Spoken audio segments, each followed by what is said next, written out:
أبدا لن نحيد، أبدا لن نحيد، أبدا لن نحيد عن خطى الإيمان. دربنا درب قويم، دربنا درب قويم بالهدى القرآني. أبدا لن نحيد، أبدا لن نحيد، أبدا لن نحيد عن خطى الإيمان. دربنا درب قويم، دربنا درب قويم بالهدى القرآني. سائر في طريق الحق يا جند الله، سائر في طريق الحق يا جند الله، جند الله، جند الله، جند الله، جند الله. عهدا علينا أسود العرين نمضي أماما.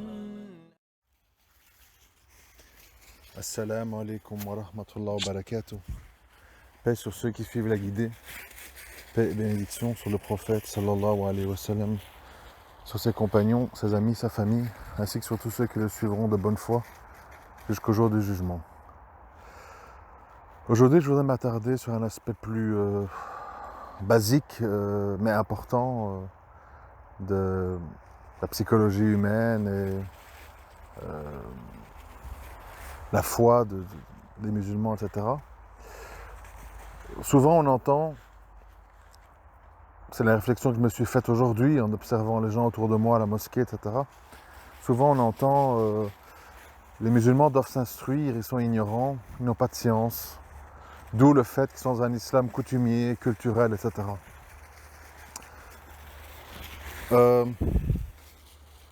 Pour ma part, j'ai parfois rencontré des musulmans qui avaient des connaissances, c'est pas le problème. Mais le point sur lequel je pense qu'il faut insister, c'est sur l'aspect de méditer. C'est-à-dire que je pense que, moi c'est ce que je fais personnellement, c'est que je lis une page d'un livre, 2 pages, 3 pages, et souvent je lis pas beaucoup comme ça en une fois parce que je suis assailli de pensées. Par exemple, quand je lis les pensées précieuses d'Ibn Jawzi, chaque histoire, en fait, demande qu'on s'arrête et qu'on y réfléchisse à toutes les connexions sur quoi ça débouche, on va dire. Et c'est pour ça que je pense que le musulman, outre le fait de s'instruire, on n'est pas des robots, vous comprenez? C'est ça l'histoire. Et ça, c'est important d'insister là-dessus. Des robots, on introduit des programmes informatiques en eux, ils ingurgitent. Un petit peu, si vous vous rappelez le film Matrix, le Néo est sur la chaise et on lui introduit des connaissances dans le cerveau. Et c'est ce qui arrive à beaucoup de musulmans, c'est-à-dire ils passent d'un comportement de type voyou ou ignorant ou je veux dire acculturé à tout d'un coup un cerveau surbourré d'informations. Mais très clairement, c'est ça qui pose problème selon moi, il n'y a pas eu méditation. Il n'y a pas eu méditation. Par exemple, quand on parle du hadith, il ne faut pas laisser des pantalons, enfin des capes traîner plus bas que la cheville, etc., parce que ça trempe dans l'enfer, etc. Concrètement, le but ici est d'insister sur l'aspect vaniteux de la chose, la vanité. C'est-à-dire, je traîne une cape, je me sens important, etc. Et donc, il faut avoir l'air d'un quelqu'un de humble, qui a des vêtements raccourcis, etc. Et le problème, c'est, si on ne médite pas là-dessus, qu'on est dans le littéralisme, on ne comprend pas qu'en fait, on peut avoir des vêtements courts, comme certains le font, rouler dans leurs chaussettes, leur jogging, etc. Et avoir une attitude vaniteuse, de montrer, regardez, moi j'applique le hadith, ha ha ha, moi je sais, vous ne savez pas. Et avoir cet aspect un peu orgueilleux. Et c'est mal entendu, ça vient d'où? Ça vient en fait du manque de méditation. À un moment donné, il faut méditer l'information. C'est comme quand on dit ce fameux verset à polémique, où on dit frappez-les, en parlant des femmes. Alors de nouveau, il faut méditer. Comment? Vraiment, j'insiste, c'est très important. Comment un Dieu de justice, un Dieu tout-puissant, un Dieu de vérité, peut dire ça? Évidemment que de prime abord, les gens vont dire c'est une religion misogyne, etc., etc. Et beaucoup de musulmans qui vont réfléchir d'une manière binaire sans s'imprégner profondément à travers la méditation de qu'est-ce que ça signifie, ne vont sans doute pas comprendre que frappez-les, ça a certainement pour but, exactement comme le hadith de la fin des temps qui dit enchaînez-les quand il y aura la période du Dajjal, etc., parce qu'elles seront attirées pour le rejoindre. C'est-à-dire frappez-les si vous voyez qu'elles vont avoir une attitude ou qu'elles vont poser des actes dommageables et dangereux. Effectivement, moi-même, en tant que personne pondérée, occidentale, machin chose, je valide le fait que parfois l'être humain, encore plus s'il est gouverné par ses émotions, parfois l'être humain exagère dans son émotivité et il faut quelque chose qui le freine. Il faut à un moment donné quelque chose qui le bloque, qui lui remette les idées en place.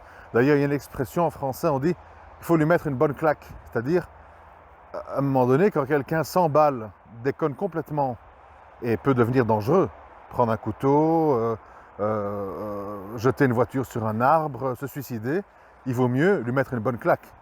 Vous comprenez? Donc à un moment donné, parfois, frapper quelqu'un, ça ne veut pas dire frapper à coups de poing et d'ouvrir les arcades des gens, c'est pas de ça dont on parle. Frapper, ça veut dire marquer un stop physique pour que la personne sorte de son ivresse émotive. Vous comprenez? Quand on dit enchaînez-les pour pas qu'elles rejoignent Dajjal, c'est pour évidemment les préserver d'un grand mal qui va être la tentation, les tentations utilisées par Dajjal pour gagner les cœurs.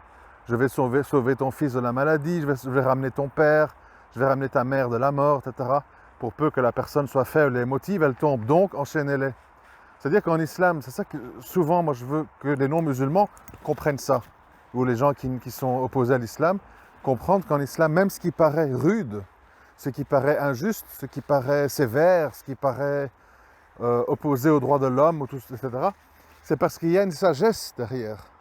C'est ça le problème. Les gens ne saisissent pas le fait qu'il y a des sagesses derrière des actes, des paroles ou des postures sévères.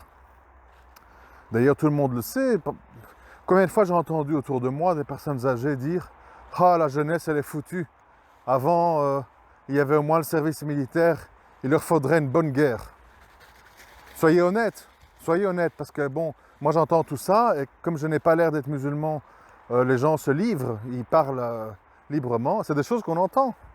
Il y a beaucoup de gens qui estiment que l'âme humaine, s'il n'est pas confrontée à une souffrance, à une épreuve comme une guerre, eh bien, elle produit ce qu'on voit aujourd'hui. Hein. Je suis drag queen, je suis tueur en série, je suis ceci, je suis homme le dimanche, femme le lundi, enfin, voilà. Donc, la morale de tout ça, c'est un petit peu comme les peines corporelles. Le but des peines corporelles, quand on médite, c'est pas d'avoir le plaisir d'avoir des têtes qui roulent et de les mettre devant des piquets à l'entrée des villes comme le faisait Daesh. Le but des peines corporelles, c'est que la vision d'horreur que représente la peine de mort sur un individu, empêche des centaines et des milliers d'âmes malades, faibles, victimes de leur passion, de leurs fantasmes, de passer à l'acte. Aujourd'hui, concrètement, si j'ai le fantasme des petits-enfants, des machins, pédophilie, qu'est-ce que je sais qui va m'arriver? D'abord, la police va me protéger. On ne va pas me jeter à la population, je me ferai lyncher. Ensuite, je serai mis dans des soins, en prison pendant 3-4 ans, avec des psys, avec des médicaments, etc. Et puis, je serai relâché. Donc, ça ne fait pas peur. On dit, bon, au moins, j'aurai eu mon petit moment de bonheur. Après, si je me fais attraper au bout de 5, 10, 15, 20 fois, bon, ben, il y aura une petite sanction, et puis voilà.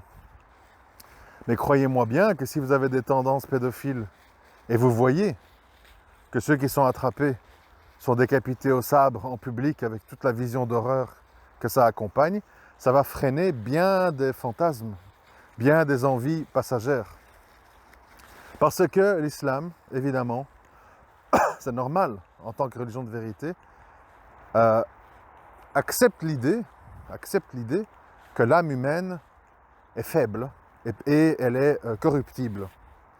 On ne part pas de l'idée humaniste, les hommes sont bons, tout va bien, on s'aime tous. En fait, ce qui apporte le mal, c'est les religions qui provoquent des guerres, vous voyez? C'est ça l'histoire. Donc, laissons le mal s'étendre, prospérer, ne se normaliser, et combattons les religions qui montrent ça du doigt, parce que ça va dresser les hommes les uns contre les autres.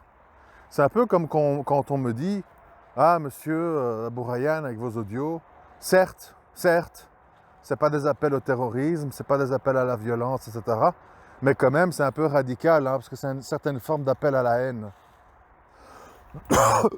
Donc, quand évidemment on veut légitimer, normaliser le mal, et tout ce qui va avec, je ne vais pas vous faire la liste de ce que le mal provoque, eh bien évidemment,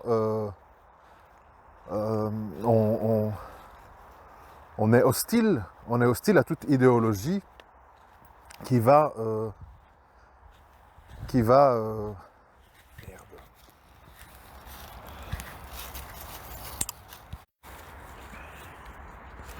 oui, donc je reprends. On est hostile donc à ceux qui rappellent ce qu'est le bien, parce qu'on va dire tu es un provocateur qui incite à la haine et à la mésentente entre les hommes. Ça veut dire quoi en fait? Il faut comprendre ce que ça veut dire, c'est très important.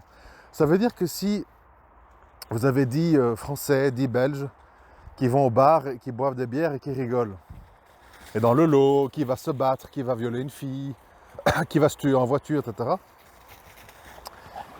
Si vous dénoncez l'alcool, avec des preuves, etc., on va vous dire « Ah, mais tu veux déranger l'ordre établi, tu veux provoquer la haine. L'alcool est un ciment social chez nous.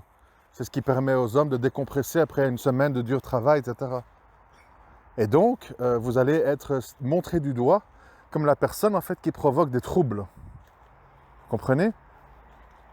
Et Isa et Salam, donc Jésus, il a été désigné par les Juifs, pharisiens et par les Romains et tout, comme un fauteur de troubles, parce qu'il venait rappeler aux gens quelle était leur religion, qui était leur créateur et quelle attitude ils devaient avoir.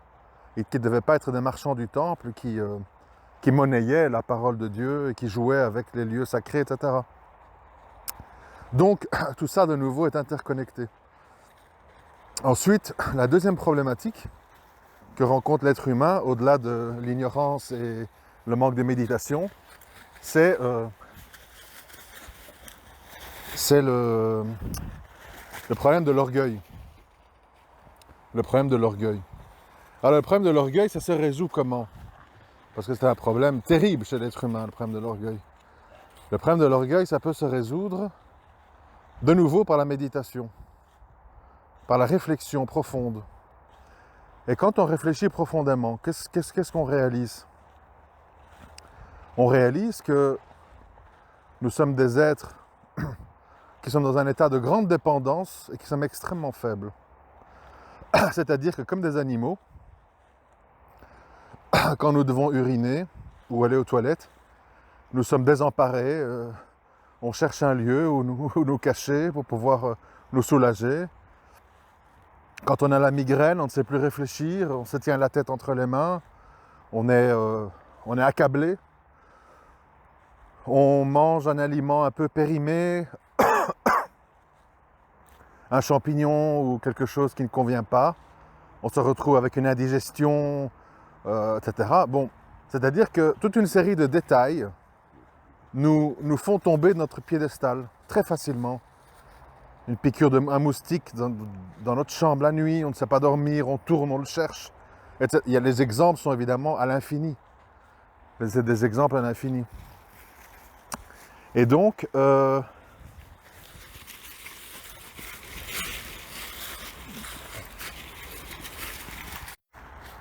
au-delà de cette faiblesse-là, il y a aussi le fait de se dire de quoi suis-je capable.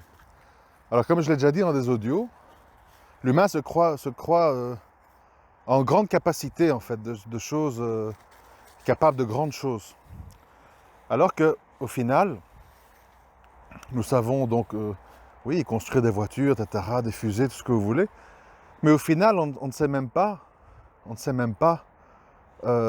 créer de rien le plus petit et le plus simple des animaux. On ne sait pas créer la vie, on ne sait pas empêcher la mort.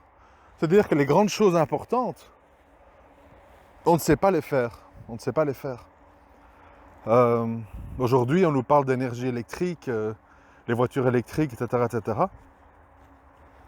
Et concrètement, on est face à des murs parce qu'on ne sait pas stocker l'énergie comme on le fait avec le pétrole, et donc l'autonomie et le temps sont réduits. Et donc on est toujours dépendant d'une borne électrique pour recharger sa voiture. Et ça prend 30 minutes et ça dure 300 km.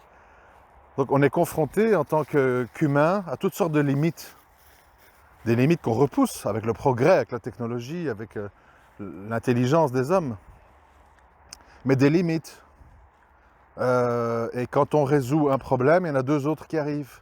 Par exemple, je vous ai déjà dit que beaucoup d'humains s'enorgueillissent avec les vaccins, on soigne l'Afrique, des millions d'enfants ne meurent plus comme avant, etc.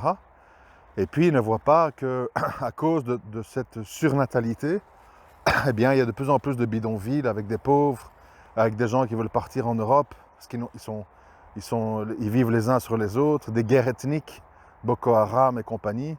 Donc en fait, tu résous un problème, il y en a deux autres qui commencent. Parce que le Créateur a veillé à ce qu'il y ait une espèce d'harmonie, une harmonie parfois dure, désagréable, mais une harmonie. C'est-à-dire l'antilope malade se fait attraper par le lion, donc le lion peut se nourrir. Les antilopes, le sang de reproducteurs ne se mélange qu'entre animaux sains, puisque les malades sont tués par les lions, et donc les antilopes survivent, etc., etc. La règle de la création, c'est que c'est l'harmonie, coûte que coûte, même au coût de ce que nous estimons être une injustice. Comme quand on dit, je répète, il faut vacciner tous les petits Africains, parce qu'on préfère ne pas les voir mourir à 2 ans du paludisme, la malaria ou je ne sais pas toutes les maladies. On préfère les voir à 25 ans avec des fusils, avec des machettes, s'entretuer ou venir ici dans des barques et mourir par milliers dans la mer. Ça nous dérange moins. Vous comprenez la logique de l'humain? Je ne veux pas voir des bébés mourir, donc je les vaccine, mais je veux bien voir mourir des adultes dans la mer. Vous comprenez? Donc en fait, l'humain est toujours mobilisé par des instincts, comment dirais-je, des instincts émotionnels. Et donc, il n'est pas capable de mesurer les tenants et aboutissants, etc. Mais il est orgueilleux. Il est orgueilleux parce qu'il pense résoudre, il pense qu'il maîtrise le destin, qu'il maîtrise sa vie. Alors que tout nous montre qu'on ne maîtrise pas. On ne maîtrise pas. On reçoit un SMS sur la route, on détourne son attention 1 seconde, c'est fini. On est sur un mur de béton. Nous sommes très très très peu de choses. Nous sommes très vulnérables et dépendants. Et donc, d'un côté, il faut méditer sur la création. Qui est mon créateur? Pourquoi je suis ici? Quel est le but de tout ça? Clairement, il y a un début, un milieu, une fin. Je grandis, j'apprends, je travaille, je vieillis, je meurs. Quel est le sens? Est-ce que l'unique sens, c'est ramener à bouffer, ma pension, m'acheter des voitures, des maisons bled et puis mourir? Est-ce que je suis là pour ça? Est-ce que c'est ça le but que le Créateur a fait de moi, autre chose qu'un animal? Un être vivant avec une conscience, avec une intelligence, avec la faculté de lire, écrire, apprendre, toutes des choses que l'animal n'a pas. Et donc,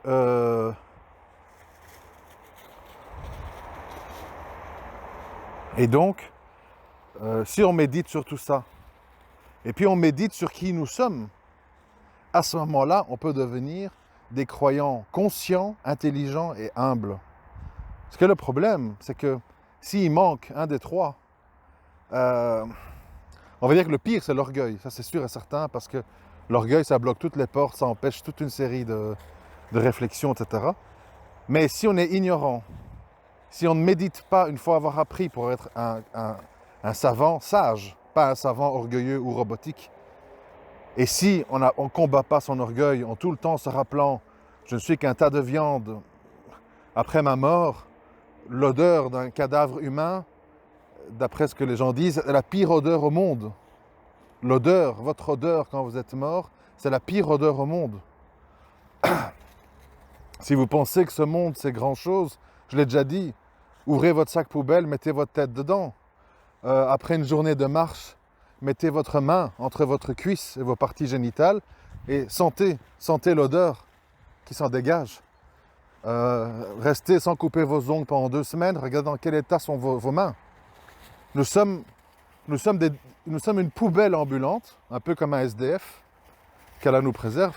Nous sommes une poubelle ambulante et c'est à cause des soins que nous nous apportons à nous-mêmes qu'on peut avoir l'air décent. Et justement, quand on parle du paradis, on parle de tout l'inverse, c'est-à-dire on ne vieillit pas, notre respiration c'est du musc, à chaque rapport sexuel, l'intensité de l'orgasme ressenti est chaque fois plus élevée. C'est-à-dire, on ne va plus aux toilettes, vous comprenez, il n'y a pas de crachat, il n'y a pas de vilain mot. Donc en fait, tout le côté lugubre, le côté bestial, le côté bas, le côté pathétique de notre condition humaine, en fait, au paradis, il n'existe plus.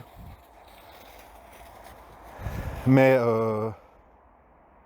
ici, en fait, quand on pense que c'est une fin en soi, on survalorise tout ça. On survalorise, on s'enorgueillit et on veut en fait singer le paradis avec des gros efforts.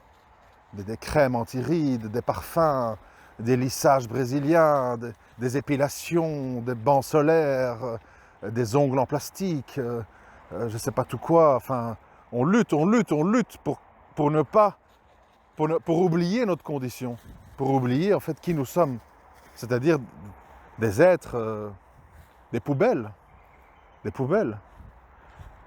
vous dis, l'odeur d'un corps humain en putréfaction est la pire odeur au monde. Les gens qui l'ont senti ne l'ont jamais oublié et ça les habite. Donc en fait, l'unique parcelle de beauté, de pureté, d'éternité qu'il y a dans tout ça, c'est rien de ce que vous voyez autour de vous. Ni vous, ni vos animaux, ni vos enfants, ni vos jardins, ni vos fleurs. Faites un test, hein. Coupez de l'herbe, mettez-les dans un sac et revenez ouvrir le sac au bout de 2 semaines. C'est l'horreur. Une odeur abominable. Tout ce monde qui vous entoure est une grande décharge. Mais, comme c'est renouvelé, comme c'est en mouvement, comme c'est rafraîchi, comme il y a la gestion de tout ça, on peut cacher, on peut masquer. Un petit peu comme à l'ancien temps, à l'époque de Louis XIV, les gens puaient, ils étaient pleins de poux, ils allaient aux toilettes derrière les rideaux et tout, mais ils se bourraient de poudre, de parfum et tout pour cacher ça. C'était dégueulasse. Et c'est un peu ce que nous faisons, de manière plus moderne évidemment, aujourd'hui, c'est-à-dire que pour oublier notre condition, on se cache derrière 1001 paravents. Alors bien sûr, c'est évidemment extrêmement bien de prendre soin de soi, pour justement, surtout quand on est marié, tout ça, ou par respect de sa propre personne, pour justement ne pas être dans cette déchéance. Mais il ne faut pas l'oublier. Il ne faut pas oublier, si je ne prends pas une douche tous les jours, je suis une poubelle ambulante, je suis un déchet ambulant.